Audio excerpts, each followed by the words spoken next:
the late Richard Oldman Harrison founded a little firm that became a mega-million-dollar empire, including through the eyes of his family, which brought pawn shops to the nation. Some saw Richard as a straight-talking, no-nonsense guy. Others saw him as the embodiment of he won their love easily since he was smart, humorous, and charming. The loving patriarch's unknown sorrows are behind the story. After his death, his family is practically coming apart. What went wrong with Richard Benjamin Harrison Jr.'s legacy? In February 2022, Richard's wife and son sued for control over Richard's share of the business he left. Rick's fight with his mother, Joanne Rue, became a tumultuous 2-year spectacle that continues in 2024. What transpired after Richard died astonished many people and made them wonder how significant he was as the head of the family he formed from scratch. Let's examine the events. His parents claimed Richard was a descendant of presidents William Henry Harrison and Benjamin Harrison, born in Danville, Virginia in the early 1940s. It didn't matter to Richard. He didn't talk about this as he became older, especially since his family earned little. At 1 year old, Richard's parents moved to He lived near South Main Street on Peacock Avenue in Lexington, North Carolina. He attended Lexington High School but dropped out in his junior year due to financial issues. Richard didn't complain, so he drove a school bus at 14. He parked the bus at his residence every night and headed out early to pick up kids. He earned $5 a week working hard. He clearly had a difficult upbringing. During 17, Richard met his future wife during a barn dance. County Judge's daughter, Joanne Rue. Talk about overachieving. But young Richard didn't care. He didn't get where he was because he was frightened to try, so he did and married Joanne. It may seem odd to talk about marriage, but back then there were frequent conflicts and young men didn't sure if they'd live to 20. Unfortunately, Richard stole a car and was caught. This crime or misfortune. Based on your perspective, Richard should have been imprisoned. Luckily, the judge let him choose jail or the military. Richard made his decision quickly and left his wife, packed his luggage, and headed out into the sunset. Richard preferred the military than jail. Finally choosing his poison, he joined the Navy in October 1958 and completed basic training in We worked on the Orleans Twining destroyers at San Diego. After 2 years in the Navy, Richard married Joanne, who became pregnant and had their first child, Sherry, with Down syndrome, practically immediately. This affected their health and made paying expenses difficult for the young family. He adored his daughter above anything else. He didn't consider her medical expenditures. He only needed to generate more money. Fortunately, he was promoted to first-class petty officer after 4 years, his highest Navy rank. Leaving the Navy in 1962 was difficult due to money and his daughter's illness, which required extensive medical care. I explained how I couldn't pay my daughter's medical bills. After discussing it with my wife, I re-enlisted in the Navy because I liked it. Richard was transferred to the Landed Navy Shore Intermediate Repair Facility in San Diego, making it simpler for him to work and be with his family. Even though he and his wife, they prepared for the disaster, but Sherry died at 6 in 1967.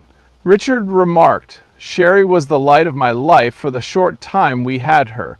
The Harrisons had 3 sons, Joseph, Rick, and Chris, after losing a child. Richard considered leaving the business as his kids grew up. After 20 years, Richard retired in 1979. He stated his decision: "I was away for about half of those 20 years. That's a long time. I left because I had 3 teenage boys and my wife needed help with them." He got the Good Conduct Medal and Personnel Man First Class rank in the Navy. He received the Vietnam Service Medal, National Defense Service Medal, and Armed Forces Expeditionary Medal. Once retired, he had to determine what to do for employment. Richard acquired a part-time job in Joanne's office because she got her real estate license and launched her own office while he was in the Navy. After real estate prices fell, business plummeted. Richard and his wife moved to Las Vegas with their 3 kids, with $5,000 left in their accounts after losing $1 million in company. Rick was 17 and had gotten his girlfriend pregnant. After a miscarriage, Rick married Kim and had Corey a few years later. Corey became essential to Harrison's. In the early 1980s, Richard launched a 380 square foot used gold and silver coin shop on Las Vegas Boulevard South. Rick repossessed automobiles at night and worked at the shop day. His history expertise helped the shop succeed since he could prove claims. 5 years later, the family moved to a larger Fremont Street facility, but they lost their lease after 2 years. A 1,987 license allowed the family to acquire and sell secondhand products. Father and son decided to turn their store into a pawn shop. They had been considering this for a while, but there were issues. A 1,955 Las Vegas ordinance prohibited them because there could only be one pawn shop per 500 residents. By the 1980s, the city's population exceeded 200 and was increasing rapidly. Richard and Rick contacted the city statistician weekly to be the first to apply for that rare and sought-after job. Needed pawn license at 25,000 population.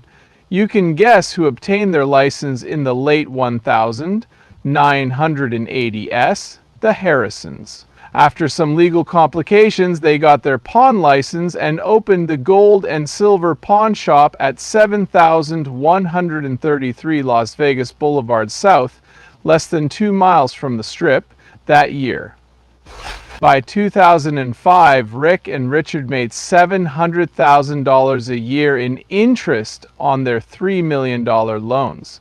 The store began selling rare sports collectibles, including Brock Williams' 2001 New England Patriots Super Bowl ring the next year.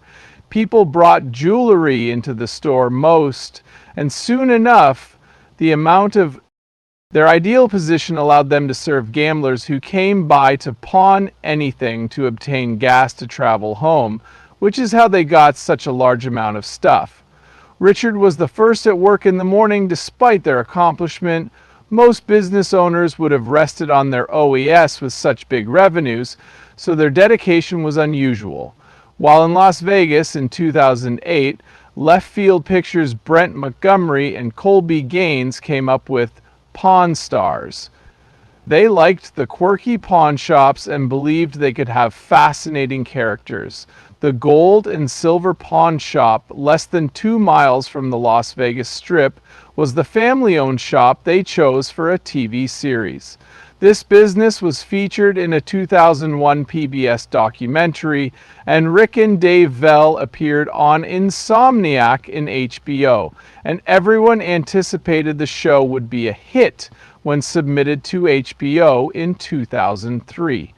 HBO initially disliked the idea, but they let it be adjusted to a family-friendly style. First called Pawning History, the show was renamed Pawn Stars to reflect what they were recording. The term plays on porn stars. The show is recorded at Las Vegas's Gold and Silver Pawn Shop, closed to the public and only allowed vetted customers in. Richard, his son Rick, Rick's son Corey, Bigos Harrison, and Corey's friend Austin Chumley Russell starred in the program. The shop's staff handled purchases, sales, and pawns. They debated prices and item history. Local experts also assisted. Some objects were expensive and have shows. Richard contributed by loving vehicles. The first episode aired in 2009 and was so popular that viewers gave excellent feedback and requested more. One critic compared it to Antiques Roadshow and American Chopper 2 Doll. Variety of antiques, according to Family TV Guide. The first season of Roadshow Louisiana Inc. and Cops included 25 episodes, the second 33. The performance made the family renowned, helping it flourish and return every year. In January 2011, Pawn Stars was televised in 150 countries and translated into roughly 40 languages. Surprise its popularity. History Channel's second highest rated reality show after Jersey Shore. You must be wondering how Richard was doing with Pawn Stars' success. In the city council chamber, Lexington Mayor Clark Newell presented him a key to his hometown, one of his greatest accomplishments. Richard Harrison's Day was declared on May 29, 2012. Richard and his family received Las Vegas keys from Mayor Oscar Goodman in March 2010. Richard gave a stage statement at his 2011 American Country Awards special appearance. The next year, Richard and the other Pawn Stars were grand marshals for the History 300 NASCAR race at Charlotte Motor Speedway. Richard performed at a celebrity event. Las Vegas Weekly reported Richard's fame. He struggled to adjust to the show's prominence, but he appreciated his followers' excitement. Some had come thousands of miles to see the store. He added, "People don't come to Vegas because of Vegas. They come to Vegas because of us personally." Richard still opened the store early in the morning, even away from the show, and by 2010, he hadn't taken a sick day since 1994. According to Pawn Stars, he supported even when he wasn't intended to be on an episode despite being unfriendly. An employee remarked this was his mindset, not because he didn't age or experience time. His reliability was authentic.